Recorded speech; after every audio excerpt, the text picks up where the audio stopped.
Hi, I'm McCarthy, and I help people with their breakups. And today we're going to unpack some breakup stories that were sent into writemac.com. And if you got a story you want to send it into writemac.com. And we'll unpack it for you right here on the live stream. So it's one of those things, there's a lot of advice out there. There's a lot of generalized advice out there for different situations, for LDRs. There's 9 tips for surviving a long-distance relationship. There's 6 tips on how to get through long-distance relationships. And those are good. A lot of them are, generalized advice, but writing out your story, sending it in, and getting some tailored advice, your story counts. The twists and turns in your relationship count. It's unique. It's different. And what's happening right now is people are fitting their stories or their problems into a box rather than saying, well, this is what actually happened in my relationship. This is my viewpoint.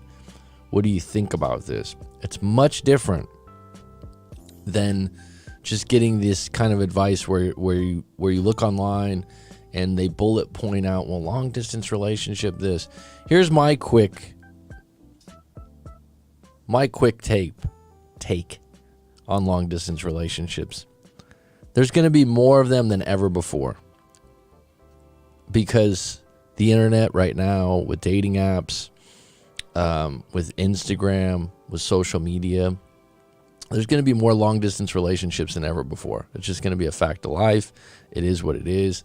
And so if you're... I'm good, playlist. So if you're in a long-distance relationship, it's not a crazy thing. Some things about it, though. Have finish lines. What does that mean? When are you going to move? What's up, Rita Rose? It's been a minute, hon. How have you been? New York, right? So the thing about it is, right? Always remember, if you're in a long distance relationship, you're going to have to have a finish line of when you're actually going to meet up. Or a regular finish line where you meet up, 1 weekend a month, 1 weekend every two months. Those are the big ones. Like going 1 year, 2 years, that's tough. But knowing that in 1 year you'll meet up, that's a finish line. Not knowing, these are the biggest problems. Just kind of saying, we're in this long distance, we might meet up, I might work in your city down the road. These are things that keep you entangled in the relationship. What people don't realize is that you always have the key to the jail cell. So you're like, oh man, it's this long distance is so tough. It's not, long distance relationships are not ideal. They're not. People are in relationships to have physical affection, I hope. Right? So the one time that I think it's better, let's say you had 6 months of bliss, a year of bliss, you had a really good relationship, someone gets a job or a university transfer. Give it a try, right? If you guys are those types of people, if you're those types of people, what do I mean by that? You're loyal, you follow rules, and here's the biggest one, okay? It's going to count a lot where that person moves to and where you live. If the options are plentiful, say like New York City, someone's moving to New York City and the other person lives in Spokane, Washington. I don't know Spokane very well, but you know what I mean. The other person that's moving to New York City, just by population and more people, there's going to be more options. There's going to be more interactions. So I'm not saying for you to be insecure, but be realistic. Like university, when someone goes, oh, they're going to another university, the probability of them being loyal or staying with you is probably lower.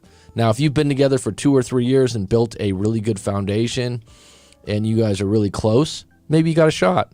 But you have to visit each other too. But the temptation is going to be bigger with the city or area you live in. People don't look at this. They just go, oh, you're going to move. Let's make it work. It's not that simple. This is one of the variables involved. It really is. So if someone's moving to Antarctica, right, they're probably going to be more loyal because they have zero options in Antarctica. That's just how it is. People don't look at this part of it. It's like, oh no, they're just going to be loyal because we're so great. The other part of this, if it's your first long distance relationship, you don't even have a clue of what it's going to be like. You think, oh, we'll make it work, and we'll have Netflix nights, and we'll drink wine, and we'll have date nights on Zoom. You know what? Again, some people, they're up for this kind of a thing.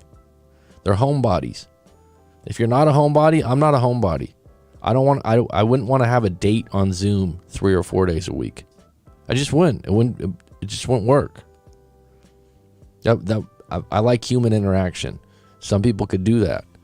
That's the other part of these long distance relationships. There's an expiration date. There's a point where one person goes, I'm done. I don't want to do this anymore. I actually want to have physical intimacy. And the other person goes, wait, why are you stopping? Right? Usually they met someone because there's a void. Not always, but usually. Now the other part of this is when someone moves, okay, they take on a new identity sometimes. Not always, but usually if it's a new job or a new university or a new group of friends, they're going to identify with who they are and what they do differently. I had a client years back. I told him this during the coaching session. I said, look, it sounds like she's got a new identity. She's got a new group of friends. She's at a university. You're at a different university. This guy was a wrestler. He was that in high school. And he was like, she's just changing. She's not calling me as much. She's not doing this. She's got a new group of friends, new university, a new city she lives in. She's going to change who she is a little bit. That just goes with the territory. That's called evolution, right? That's how it works. And so you have to anticipate that. So if someone's moving away from where you were, I had a client like this years back. He was in LA.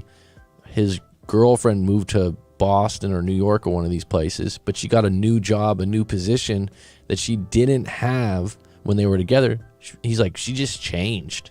Well, yeah, she's in a new city and she's got a new job, and you're in the same city with the same job, so you didn't change at all. Well, people shouldn't change that way. Yeah, they do, actually. You just never moved. If you've moved around, it's part of life. You move into a new city or town, you're going to have some changes. You're going to meet some new people. You're going to change who you are, how you look at things. The list goes on, right? The list goes on. And so if I had your best tips for long distance, number one, have finish lines. When are we going to see each other? Once a month? I'm not talking about Zoom calls. I'm talking about physical, intimate contact, right? Once a month, once every 2 months. Is that in the cards financially? Someone says, well, I can't see you every month because I don't have the money to go on the plane. That's possible. Now, the other part of that, the other finish line, when are we going to actually live in each other's city again? 1 year, 2 years, 3 years? Every year it takes. Now, this is what really kills long distance relationships, is not following through on your finish lines. I'm not going to make it this month. Actually, I'm not moving back in 6 months. Might be a year now. These are the things that just whittle it away. Not keeping your word. Right? But the other part of it is, like I said, someone moves to Miami, you're in Oklahoma, good luck. And really, you have to ask yourself, what kind of person is this that I'm with? There's certain people that can definitely hunker down, anchor in, and be all in on long distance. They're homebodies, they're conservative, they're highly loyal, and your relationship was outstanding before they left. Now you have this whole nother ball of wax of people that are in long distance relationships that have never met in person. They met online, they're Zoom, they're on Discord. These kinds of long distance relationships, you don't know that person. You know a part of them online. You really don't know someone unless you meet them in person. Let's be honest.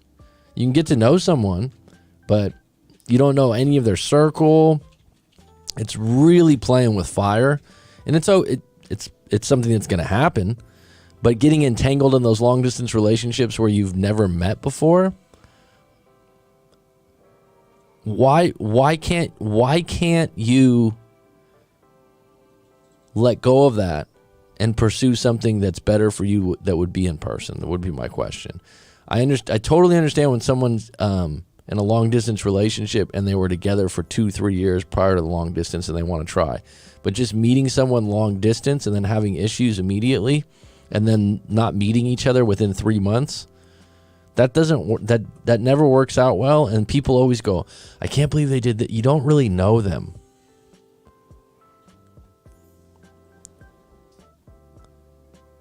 Long distance for someone in prison. That's just pretty. So long distance for someone in prison. Also, can prisoners change? 3+ years in prison. Well, full disclosure, I've never been in prison. Can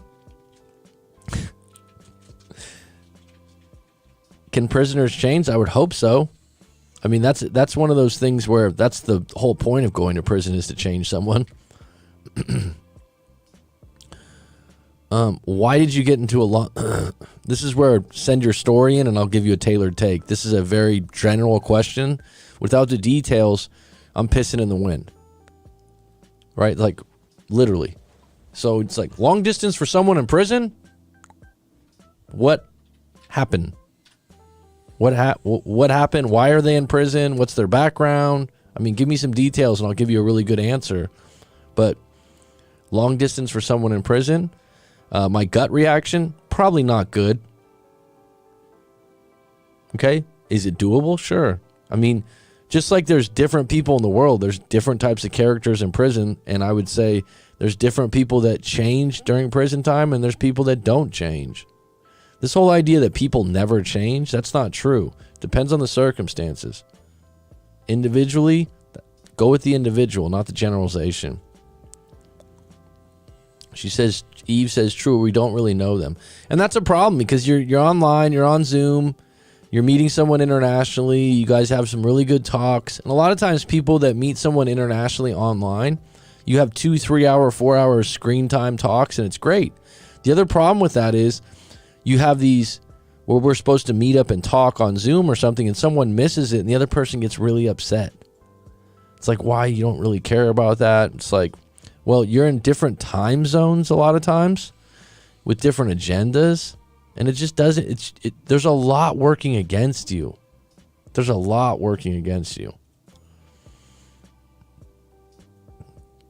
Jay Rawaki, what's up, man? What's up? How can I send my story in? It says, I don't know if you see it right below my microphone. It says, send your story into w.writemac.com. That should help you. Essentially met a woman off prisoner pen pal website. Is it a good idea? They have a drug. I mean, are you serious?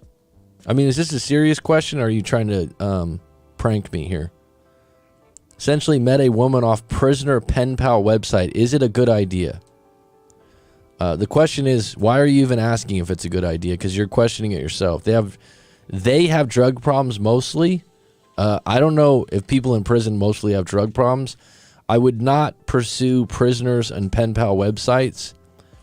I would just say that it isn't a good idea. But on the flip side, it might work for you. I don't know the woman's background. If you want to send in your story and get specific, I'll give you my take. I don't have a lot of background on prisoner pen pal websites. You'd know more about it than I do. Would I suggest it to a client? Hey, you're single right now. Go to a prisoner pen pal website. That should be a good place to locate good women. I probably wouldn't recommend that, no. 18 months tried on LDR once, and that's it for me. Well, bottom line, Eve, not all LDRs are right, but the ones that I'm pretty sure with yours was international, if I'm correct, and you never met in person. That's a bit that's a different type of long distance relationship, and what you want to do is ask yourself, why am I not pursuing locally? And if you have some reasons, come up with that, because why? I've had another client that for 4 years, he's military, so he moves around a lot. He keeps getting into these relationships online with women he never meets, but he has Zoom calls with. He keeps going to the same type of dating sites, and he got caught in this whirlwind, and it was like, well, why weren't you dating women locally? He just got caught on this one particular website, just like your prisoner pen pal website. I mean, what drew you to that would be my question. Like, why were you drawn to that rather than, I don't know, finding something that has the opportunity to meet someone local or an hour's drive away? Why are you not? I'll do LDR for my boyfriend. I have to go abroad, but to start LDR is a big no-no for me now. I'm 100% enlisted in local only now. Good for you. Might take some time. I mean, meeting someone in person, meeting their friends, getting to know them, there's something to that that's different than online. All right, I have 2 stories today on deck. I'm going to get to the one right now. This was sent into the website. We got 7 on deck. Like I said, if you have a story you want to send it in to writemac.com, and I'll give you my take like this. All right, we have been dating for 5 years and broke up last month. Okay, so 5 years is a long time. That's, in the relationship world, an accomplishment these days. The first 2 years of our relationship were in the same country, but I left to my home country at the end of our second year due to family issues. So you had a good reason that was important to you, right? You had already been together for 2 years, so you already established a pretty good foundation that you were good together. All right. He told me that he would not be able to be apart from his family and come to my home country to work. So he made a decision that was best for him, and you made a decision that was best for you. And you both put your families first, so you have that in your morals and values lined up, that family comes first. Got it. We broke up, although I was against the breakup and felt like we should try long distance. We got back 1 month later as he regretted the decision to break up and he wanted to be with me long term. Well, there you go. So 1 month out of a 2-year relationship, breaking up, he realized, hey, I want to try to make this work. Admirable. Before reconciling, I made sure to let him know that the only way for the relationship to progress is if we were in the same country and if he would move to my country. He agreed to move and we got back together. So why did he have to move to your country rather than you move back to his, would be my question. But also, if you made this agreement, this is what I've talked about in LDRs that really hurt him. You make an agreement, you make a promise, and then you don't keep it. This is what severs the ties. So you had a finish line. Eventually, he's going to move to your country. For the next 3 years, we were long distance and visit each other every 3 to 4 months. So that's, I'd say every month is ideal. Until COVID hit, borders were closed. We agreed he would make the move to my country by the end of 2022. Last month, he came to visit me, and everything was smooth. He seemed ready to move over. A few days later, he said his parents were very against him moving to my country and were distraught at the thought of him leaving. They want me to move back instead. Well, I mean, how old is this person? See, this is one of those things where at some point in your life, you got to make adult decisions for yourself as an individual. If this guy's over, 20 years old, he's got to make a decision that's best for him. If he's listening to his parents, why? Just keep in mind, too, if you do end up getting back together, his parents are going to be telling him what to do down the road, too, if that's the way it goes. He changed his mind and told me that he was unable to move anymore due to his family not wanting him to leave. So here's the thing that stands out to me. It's just that his parents don't want him to leave. It's not that his parents are sick. It's not that his parents need money. It's not, it's just that they don't want him to leave. So bottom line is, if you guys are together, the parents are going to be in the background pulling the puppet strings. Is that someone that you want to be with long-term anyways? And do you even like his family? Would be my other question. He asked if I could come, but I told him I am unable because of family issues. I told him I could give him time and sort things out with his family, but he seemed very sure that he could not come. He initiated the breakup saying that there is no future in our relationship. I am disappointed by the fact that I have spent 3 years waiting for him and thinking that it will only be a few months later that we'll be finally reunited. Well, people get disappointed every day. Bottom line is, LDRs are not ideal, but here's the ironic thing in your situation. You have family that you're putting first, and he has family he's putting first. So who's wrong? Who's right? Who wins? It's like, well, my family's more important. Well, my family's more important. Well, you got to move to my country because of my family. So it's kind of ironic that you both have the same problem, but you both want the other person to give in. And both of you are like, nah, family's first. So you can't really get too pissed about that, because on the flip side, the only thing I will give you on this is if he told you, no, I'll move to your country. Now he didn't keep his word, and that's big. Now you lost trust, and if you don't have trust, you don't have a foundation in a relationship. For the first few days after the breakup, we would sometimes call or text with him still asking if I could move instead.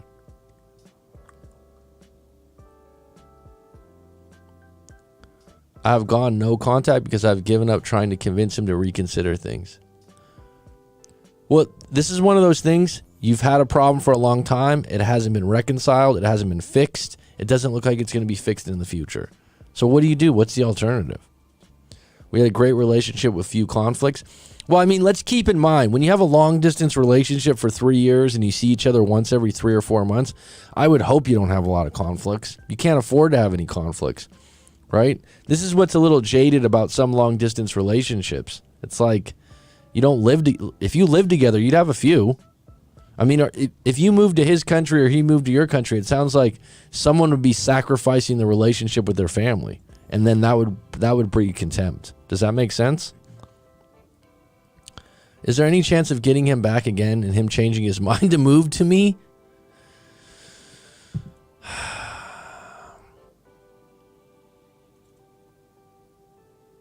I'd have to talk to him, to be honest. Like if this would be like one of those ones for a couples session, and he would have to tell me why he won't leave his parents, and you would have to tell me why you're not leaving your parents and what's best for the future of your relationship. I mean, if you guys stay together long term, what's your goals? To have a family and kids?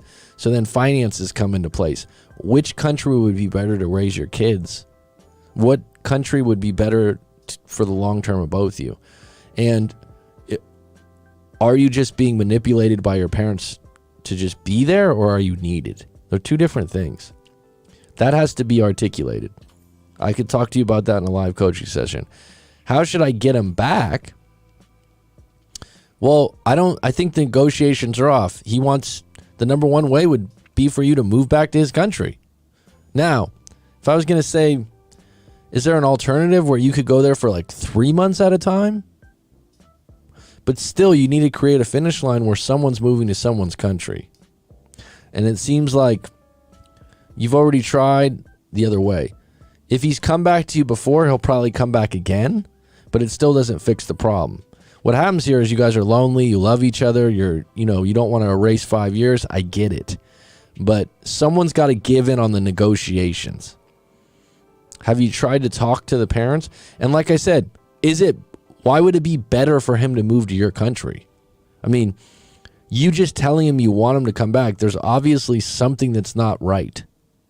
So the idea, how should I get him back? I'd have to talk to you more in a coaching session about that. But I think if you stop trying, and he misses you just like he did before, because history repeats itself in relationships, he'll probably come back again, but it's not going to fix the problem. I think that if you want a sure shot way to get him back, then move to his country, and that's what he wants. You're going to have to give in to him. And if you guys were in between, can you go 3 months his, 3 months yours? Is it possible for you to move your family back to the country that he lives in? Should I move instead? However, I'm starting to lose trust in him as he caught me off guard with this issue. Okay, so why wouldn't you move? If you want to move because it's best for you as a couple, it's best for you long term as for finances, for a family, for a relationship, then do it. If it's just this where you guys are both holding ground, like my family's more important, how about this one? As two grown adults, you guys go, you know what? Fuck this. Let's just move somewhere where we both don't have our families, but we're a little bit close. We meet in the middle. How about that one? We meet, we're a little bit closer to your family, a little bit closer to mine, but we just started our own life where we're not connected to our parents and we start to be adults. What do you think about that? The idea that you're starting to lose trust, you're just losing trust in his word because he didn't keep it. I think if you can negotiate the idea of where you're going to live long term, that's fine. But here's one more problem you're not seeing. For 3 years, you haven't lived together. And so that's a whole nother game that you haven't played. And so if you go all in and move there, or he goes all in and moves where you're at, you still have to renegotiate the fact that You haven't been together full time in a long time, and that might not be as good as you think it is. That's kind of an interesting caveat to this whole thing. But trust can be re-established, especially if it's just one issue, but it's going to take time. But you have to ask yourself, what's best for our relationship? If you're thinking, oh, this is what my family wants, but I don't want, how long is that going to go on? Till you're 40, 50? I don't know how old you are. Good questions to ask. All right, I hope that helps you. If you have further questions, send them into writemac.com. All right, we have one more situation here. This was a client I actually did a live coaching session with, and he said, go ahead and share the story with the live stream if it would help some people out. And basically, I'm going to start it from a different point. So he had a situation where he was with an ex with BPD. We did some coaching session years ago. Well, she broke up with me and wanted to get back. I refused, moved back on ever since. After 8 months, I was casually dating a girl. She wanted more and I refused, and we stopped speaking. Kind of regret it now. So this was a while back. Ever since then, I was not dating, not hooking up. I tried online dating. That thing was, I was so desperate just to find a companion. 8 months later, I had a random IG message from a girl in the US I met online. He's actually in Germany. I met online 3 years back. Hit me up. She told me that she was heading to Germany and wanted to meet up. At that time, it didn't faze me because I assumed she was still with her boyfriend. Because when he met her, she had a boyfriend. We met up. We clicked. But I was a bit cold. She told me she's taking a break from her boyfriend. Keep that in mind. They're not broken up. And is planning to break up when she goes back because she's moving to a different state. We hooked up on her last night in Germany. Can't lie, she was very touchy and stuff. I ain't had that much in such a long time. It's felt great. So one thing you would just want to keep in mind here, this is a casual hookup, but it's coming from two different places. So this guy hasn't hooked up with a woman in a while. He's kind of been in a down state. And this comes out of nowhere, and it's great and it's grand, and they hook up, and she's saying, "Oh, I'm just taking a break," and so she's coming from a different direction, right? Different perspective. And this is what a lot of people have trouble with. You can't ever see the other person's perspective a lot of times. Most people don't look at other people that way. So for him, it's like he wants this to probably be something where she's, well, I'm kind of taking a break from my boyfriend. So it felt great when she went back. We kept in touch. We did say we can't be together because of long distance, but have a little fun, romantic fling before I head back. 1 week before I was flying out, she told me something had happened in her family. I told her already. So he had booked a flight to go see her in the States, basically. When I got there, she was kind of cold and was not romantic. There was no chemistry. She told me she can't because she's not there emotionally. So she just lost a loved one in her family, and she was in a different place than when she was visiting him. So this is just one of those cases where he was on this level when he went to go visit her, basically, excited about it, not a lot of strings attached, but they had already hooked up. And then on the other end, guess what? She's in a different place. And this is what happens is sometimes people think, oh, what's their problem? Are they lying to me? No, like something probably in her personal life happened, and she's not in the same place she was when she met you, 6 months, 3 months prior. That's absolutely possible. And also she told me her ex was with another girl, which kind of made her miss him more. Basically, she saw him moving on faster than her. I was a bit upset because we had a lot of shit was going to be able to do. We couldn't because she was not there emotionally. I left her place, got my own place. This is all in a 2-week trip out to the States. Make an effort to see me and take me out, but not in a romantic way. It made me feel desperate. I headed out. She meant to come, but decided not because she was moving out again. We got in an argument. I told her I would come to Washington, D.C. at a certain time. We agreed, but she didn't remember. I said some stupid shit and told her, don't stay at hers, so my own place. Next day we met up. I apologized. She was still hurt. I want to let it go after it. We went out for drinks, and then we hooked up. Okay, so this is a relationship in their 20s, and I just wanted to, this is not a long-distance relationship. This is like a long-distance fling. So she hits up this guy that she knew from 3 years prior from Instagram. They link up. It goes really well. He shows her around the city in Germany, and then they stay in contact. She says, come out to America. I'll host you. We'll have some fun. But he's coming from a place where he hasn't hooked up with a good chick in a while, and she's coming from a place of just breaking up with her boyfriend, right? So when he comes to visit, she also just lost a loved one. She's got a new job. There's all kinds of drama. And he's like, what's this? Why'd you even invite me out here? It's timing and circumstance. And sometimes you could take it personal. And then right before he left, they had some drinks and hooked up. Someone might be like, so what is this? What it is bad timing, bad geography. They're probably not going to be an item in the future. She'd have to move to where he is, and he'd have to move there. And they don't have enough foundation to do so. But guess what? In the moment, couple drinks, the timing's right, the lighting's right, it's fireworks. It's great. It's intimacy. I could tell right away, too. Intimacy probably doesn't mean as much to her as it does to him. He's been in a dry spell. She just got out of a relationship with a boyfriend. See where I'm going with this? So for her, a relationship might just be a pit stop. For him, it's like, where will this go? This was really good. And the longer someone's deprived of intimacy, the first person that they get intimacy from, it's like water in the desert. It's a lot more special, right? And so this girl is not necessarily the one. It's a nice stepping stone. But for him right now, if it's the only show in town, it's going to be more special than he thinks. And so when we were talking about it, we were laying it out. It's like, keep in contact with her, right? But this isn't going to be a long-term relationship. This isn't something, unless down the road she comes to visit again and she's at a different place in her life. Timing and circumstance, timing and circumstance. And what happens is people go, why is this person messing with me? Why are they rejecting me? It's like, where are they at personally in their life?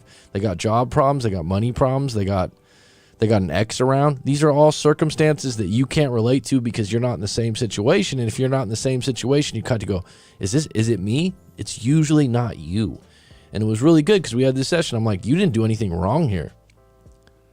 They hooked up twice. She was up and down emotionally. She just got out of a 3-year relationship, and you're at a point where you hadn't hooked up with a sound chick in a while. So you're just, you're at 2 different zones. Bottom line is, though, this guy handled it really well. But he was second guessing some things and some moves, and this is what I've been finding a lot more recently. There's a lot of guys out there that are telling me, like, I said the wrong thing, I did the wrong thing. Whether you did the wrong thing or said the wrong thing, pivot and trust that you'll make the next right move. Right? If you spill a drink on a date, you're just going to ask the waiter, hey, can you bring us over another drink? You're going to deal with it. If you make the wrong line or say something that's uncomfortable, it's okay. It's not that big a deal. And then hindsight, when someone doesn't call you, it's like, oh, I handled it wrong. No, just move forward. That person might call you. It might just be timing. It might not be personal. All right, I'll get into the live stream right now. We got 6 on deck. I do have a review of a 9 tips for surviving a breakup, but I don't even know if I'm going to share it because it's not the greatest tips. So it says, let's see what it says. Sharing pictures of how you are spending your day. So this is from a channel, 9 tips on surviving a long distance relationship in 2022 from Jessica O's. You ready? Number 1, sharing pictures of how you are spending your day. So if you're in a long distance relationship and you're sharing pictures of how you're spending your day. Okay. Number 2, call in the morning. Don't bring any arguments here. Just talk as to what's for the day and wish each other a great day. Number 3, keep your data on at all times. Depending with if you go to work or college, you may have different rules and regulations towards the use of cell phones. However, make this known to your partner. So always be available. Just reading the first 3 sounds like something I wouldn't want to do. Sharing pictures of how you're spending your day. No, thank you. A call in the morning. I don't think you have to make it every morning. Keep your data on at all times. Making them a priority. This connects with previous point of depending whether phones are supposed to be off. Then also your night talk. This is where you discuss everything, whether it's laughter or arguments or whatsoever. And number 6 is prayer. After your night discussions, always end with a prayer. This keeps both parties together. So if you're both religious and you're in that lane, sure. I mean, for a long distance relationship, just keep in mind, like I said, have a finish line. When are you going to meet up? You gotta be looking forward to meeting up in person. If that can't be done, what happens too is fights in relationships when you're in person. They happen, right? Disagreements. How do you make up? Physical intimacy, a kiss, a hug. That's how you usually make up as humans. It's really hard to make up when you have an argument. It's like, you didn't call me, you didn't do this, and you're on Zoom and you're gonna make up. It's not easy. It's not the same thing. So it's just not ideal. Does anyone have any closing questions before I close this one out?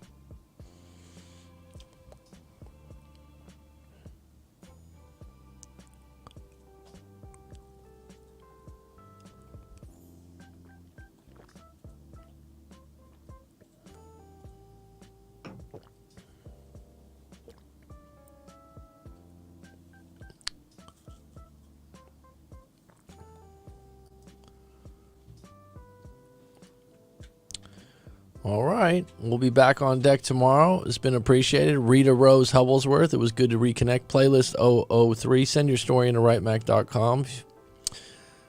Jay Rawaki. I like the name. Eve Colt. Have a good one. Take care.